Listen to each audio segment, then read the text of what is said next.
मधु अपने पिता हरिया के साथ एक छोटे से घर में रहा करती थी।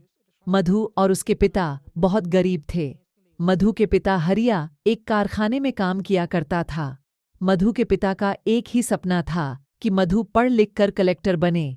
इसलिए मधु यूपीएससी की तैयारी में दिन रात लगी रहती थी और उसके पिता मधु की पढ़ाई और घर चलाने के लिए कारखाने में काम किया करता था। एक दिन की बात है, मधु घर में बैठकर पढ़ाई कर रही थी। तभी गांव का ही एक व्यक्ति घबराए हुए आकर मधु से बोला, मधु बेटी, तुम्हारे पिता अस्पताल में हैं। तुम्हारे पिताजी के साथ बहुत बड़ा हादसा हो गया है। तुम जल्दी से मेरे साथ चलो।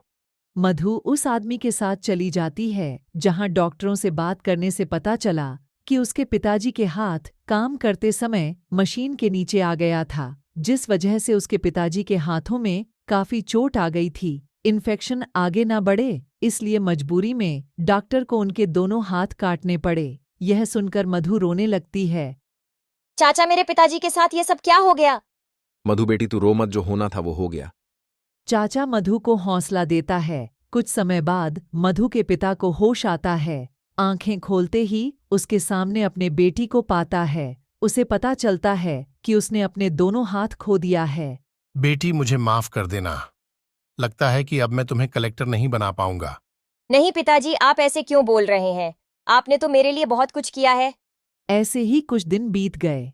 घर की सारी जिम्मेदारी अब मधु के कंधों पर आ गई। अपने पिताजी के सपने पूरे करने के लिए अब मधु पढ़ाई के साथ साथ बाहर काम करने की सोचती है और घर से बाहर काम की तलाश में निकलती है, लेकिन पूरे दिन काम तलाश करने पर भी उसे काम नहीं मिलता। मधु सोचती है, पिताजी का एक ही तो सपना है कि मैं यूपीएससी का एग्जाम दूं और कलेक्टर बन सकूं। अब मैं उनका सपना पूरा कैसे करूं? मधु ये सब सोच ही रही होती है कि तभी वह दो औरतों को आपस में बातें करते हुए सुनती है कि उनके घर एक नौकरानी की जरूरत है। मधु उनके पास जाती है। बहन जी, मैंने आप लोगों की बातें सुन ली हैं कि आपको एक नौकरानी की जरूरत है और मुझे काम की। क्या आप मुझे अपने घर काम पर रख सकती हैं? हाँ, पर मुझे अपने घर एक नौकरानी की जरूरत है जो घर का सारा काम कर सके। क्या तुम सब कर पाओगी? जी हाँ, मुझे घर का सारा काम आता है। मैं आपको शिकायत का कोई मौका नहीं दूंगी। तो चलो ठीक है, अब मेरे घर देख लो, वहीं पर हम काम और पैसों की बात करते हैं। फिर मधु उस औरत के साथ उसके घर आ जाती है, जहां पर उस औरत का पति भी होता है। उस औरत के पति को गरीबों से नफरत थी, लेकिन मधु सब कुछ सह लेती है। मधु घर जाकर पिताजी से कहती हैं, पिताजी, अब आपको चिंता करने की कोई जरूरत नहीं है। मुझे एक अच्छी घर में काम मिल गया है। बेटी, अगर तुम काम करने जाएगी तो अपने यूपीएससी की पढ़ाई कैसे करोगी? पिताजी, सब हो जाएगा। और वैसे भी काम पर से तो मैं 5 या 6 बजे के बीच आ जाऊंगी। उसके बाद जो टाइम बचेगा उसमें मैं पढ़ाई कर लूंगी। पिताजी भी मधु की बात मान लेता है और मधु अगले दिन सुबह से ही काम पर निकल जाती है। मधु किचन में काम कर रही होती हैं, तभी वहां उसका मालिक आ जाता है। मधु मालिक से पूछती है, मालिक, आपको कुछ चाहिए? मैं गरीबों का हाथ से कुछ नहीं खाता। पता नहीं मेरी पत्नी को गरीबों से इतना हमदर्दी क्यों है, जो नौकरानी उठा ले आई।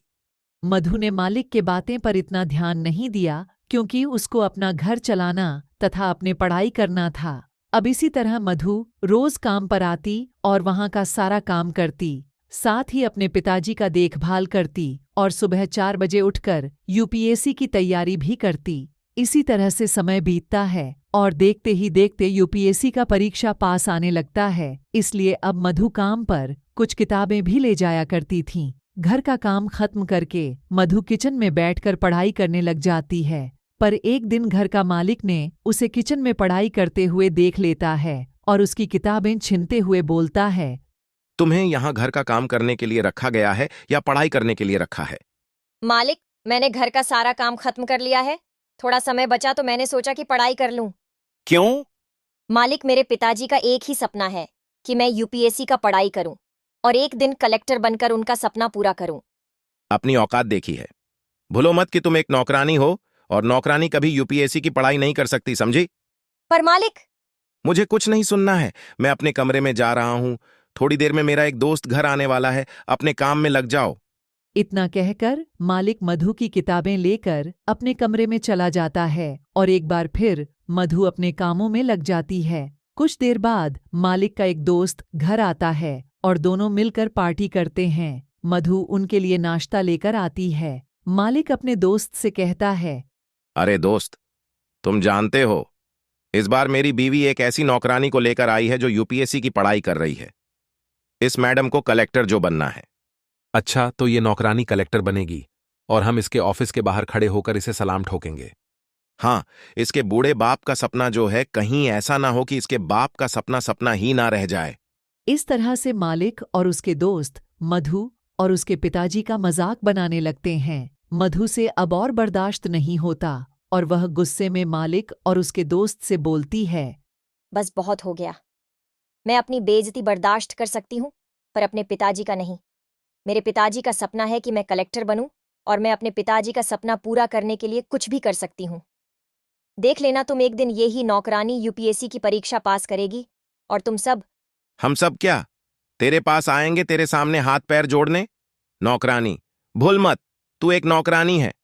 इस तरह से मालिक मधु को काम से निकाल देता है, लेकिन फिर भी मधु अपने हिम्मत को टूटने नहीं देती और यूपीएससी की परीक्षा देती है और परीक्षा में मधु दूसरी स्थान में पास हो जाती है और बहुत जल्द वो एक कलेक्टर बन जाती है। कलेक्टर बनने के बाद मधु का वही मालिक अपने दोस्त के साथ कलेक्टर से मिलने कलेक्टर ऑफिस में आता है, जहां उसकी मुलाकात कलेक्टर के रूप में मधु से होता है। मालिक मधु को देखकर हैरान हो जाता है और मधु मालिक और उसके दोस्त से कहती हैं, वह कहते हैं ना कि कभी कभी हमारी जुबान पर साक्षात माँ सरस्वती विराजमान होती है।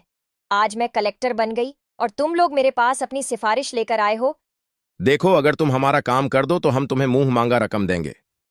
मैं तुम्हारी सिफारिश खारिज करती हूँ, इसलिए नहीं क्योंकि मुझे तुमसे बदला लेना है, बल्कि इसलिए क्योंकि आज भी तुम गलत रास्ते पर चल रहे हो।